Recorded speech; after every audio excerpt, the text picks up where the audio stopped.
Bakmayın yazmış olduğum şarkılara. Ne narkotik baskını gibi olsun aşklar, ne de otel odası gibi kalpler. Gerçekten, yürekten, sonsuz olsun bütün sevgiler.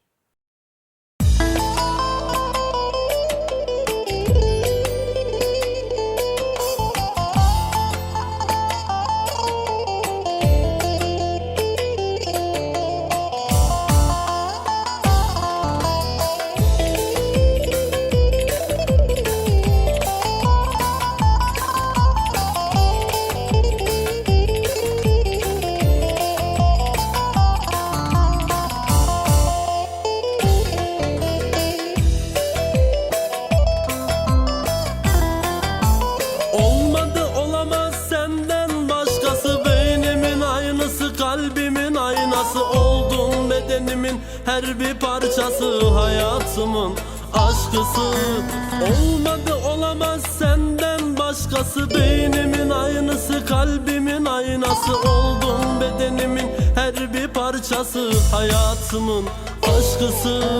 Seni seviyorum, haberin olsun, gönlüm seninle huzuru bulsun. Seni bana, beni sana yazdı yaradan, bak bunu bütün alem duysun. Seni seviyorum, haberin olsun, gönlüm seninle huzuru bulsun. Seni bana, beni sana yazdı yaradan, bak bunu bütün alem duysun. Bak bunu bütün dünya duysun.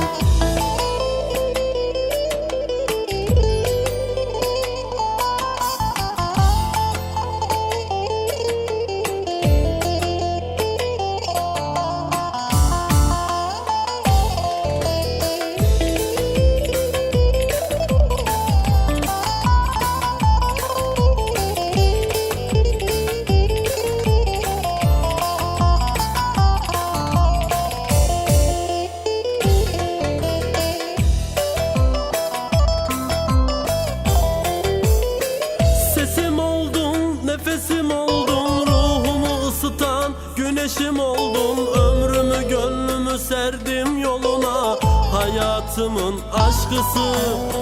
Sesim oldun, nefesim oldun, ruhumu ısıtan güneşim oldun. Ömrümü gönlümü serdim yoluna, hayatımın aşkısı.